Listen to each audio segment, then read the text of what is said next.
Before we start this session, I've had a couple of people ask me about my palette, so I thought I'd real quick go over that with you.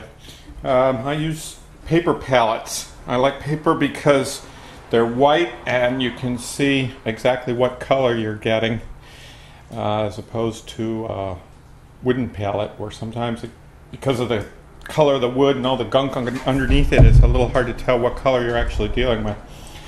So I use these paper strip palettes. Strathmore makes them. This one is, I don't know what size it is, 12 by 16. And it's just a series of, it's a pad of paper with some kind of a plastic coating on the top, and they're glued on two edges. And when you fill up a page, you just rip it up and throw it away. And they're pretty heavy duty paper. You can take a palette knife and scrape at them, and they hold up very well.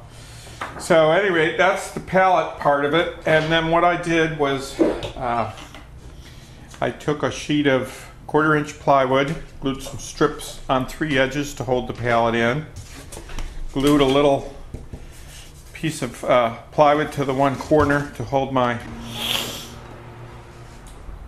thinner cups. And then I glued screwed a screen door handle onto the bottom. So I have a traditional palette in the sense that I can hold it underneath if I want to, and I also have it set up to just click under my easel. And on these small paintings, it's sometimes easier just to leave it sit there. Okay, so that's my palette setup. Okay, I want to really quick show you the pencil lines for the background mountains and the field shapes. And now we're going to start mixing up the color for the background hills. This is a mixture of ultramarine and burnt sienna with a little bit of raw sienna, a little more ultramarine. This is going to tend a little bit towards the blue. Okay, I add a little bit of white, lighten it up a little bit. It's going to be basically a very dark gray mixture. This is the shadow color on the distant hill. Okay, we'll start.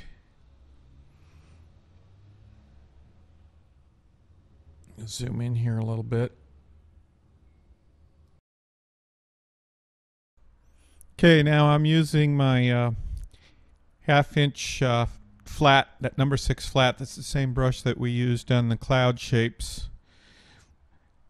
And I'm just going to start filling in the mountain shape.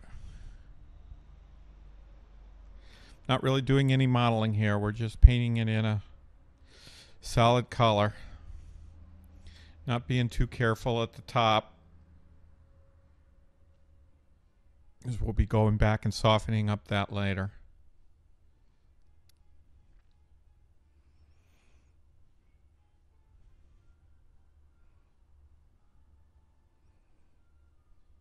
Just working our way over, filling in the shape.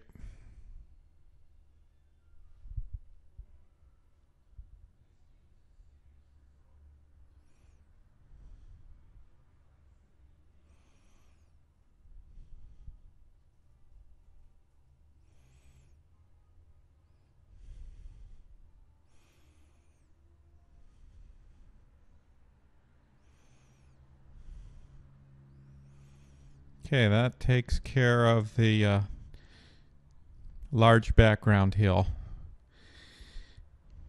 Now we're going to go back with a dry brush and just kind of soften that top edge a little bit where it meets the sky.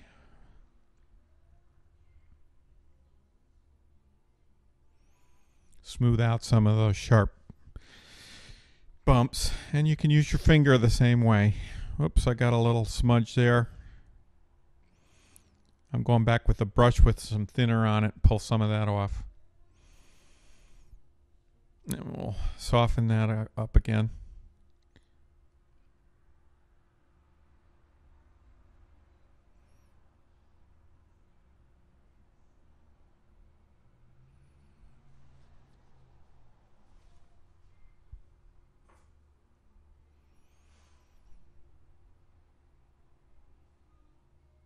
even things out in the middle a little. Okay, now we're going to start with the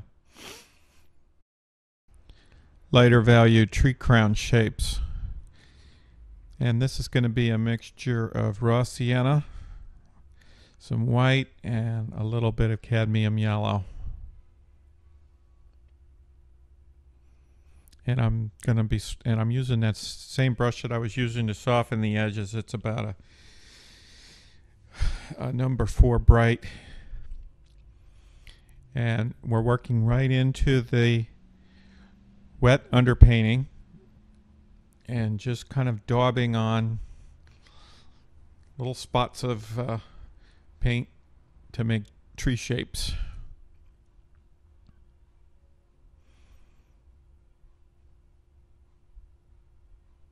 Just kind of randomly. Now here I'm at the power line cut. We'll add a little highlight there. Just a daubs here and daubs there.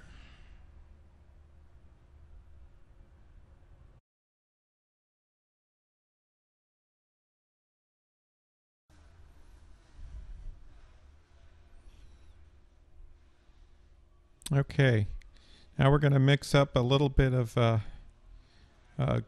lighter gray mixture, and this is going to be the very distant hills.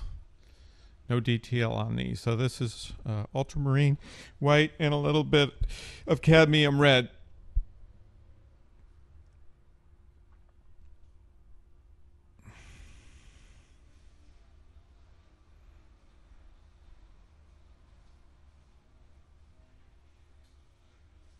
And we'll just fill in a little lighter back there, a little lighter at the bottom, and then we'll add some darker towards the top and blend it in. I'm using a pretty small brush here. This is probably a number 1.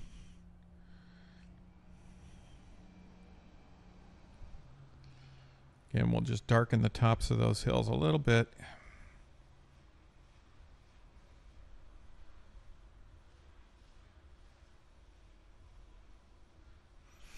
Now we'll go back to our dark mixture. And these are the trees that would be around the barns.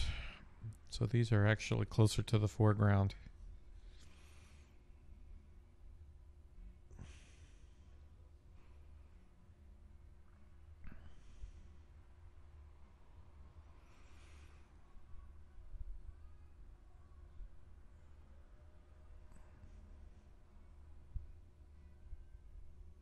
Now, as I'm working on these trees, I'm working with the lighter green that we had mixed for the